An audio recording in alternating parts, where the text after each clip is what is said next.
রাঙামাটি তীরন্দাজের আজকের পর্বে আমরা দেখতে পাবো এরকম একটা ম্যাট ম্যাচে সঙ্গীতের অনুষ্ঠান করতে রাজি হয় না।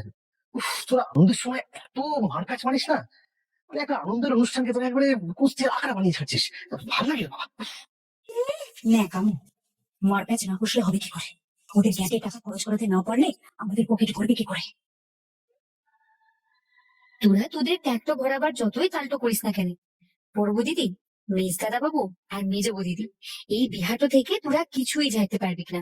আর খেলা তো সবে শুরু রে, দেখ আরো কি কি হয়। হ্যাঁ রাজেন্দ্র স্যার বলুন। আরে শোনো, আমাদের না ইমিডিয়েটলি একবার দেখা করতে হবে। আমি আমি খুব প্রবলেমের মধ্যে আছি। আমি খবর পেলাম পুলিশ আমাদের আইডেন্টিফাই করার চেষ্টা করছে, আর আমাকে আইডেন্টিফাই করলে কিন্তু তোমার নামটা উঠে আসবে। তাই তুমি এক্ষুনি আমার সঙ্গে এসে একবার দেখা করো।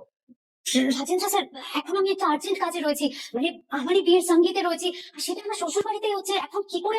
এই শোনো শোনো শোনো, তোমার নামটা যদি উঠে আসে না, মানে পুলিশ যদি তোমাকে আইডেন্টিফাই করে, তাহলে তোমার ওই যে সঙ্গীত, সেটা কিন্তু ওখানে হবে না, হবে ওই জেলের ভেতরে। হ্যাঁ, আজই তুমি আমার সঙ্গে এসে দেখা করো, এক্ষুনি এক্ষুনি এসো, না হলে কিন্তু।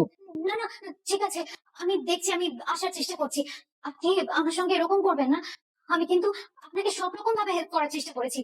হ্যাঁ আমি মানছি, আমি ভিডিওটি টাকার ভালো জন্যই লাগলে করেছি, কিন্তু আমাদেরকে তাহলে আপনি সাবস্ক্রাইব আমাকে করুন এইভাবে আর বিপদে পাশে থাকা ফেলবেন না। বেল আইকনটি আমি বাজিয়ে দিন যাচ্ছি এখন। এবং লাইক আর কমেন্ট করতে ভুলবেন না।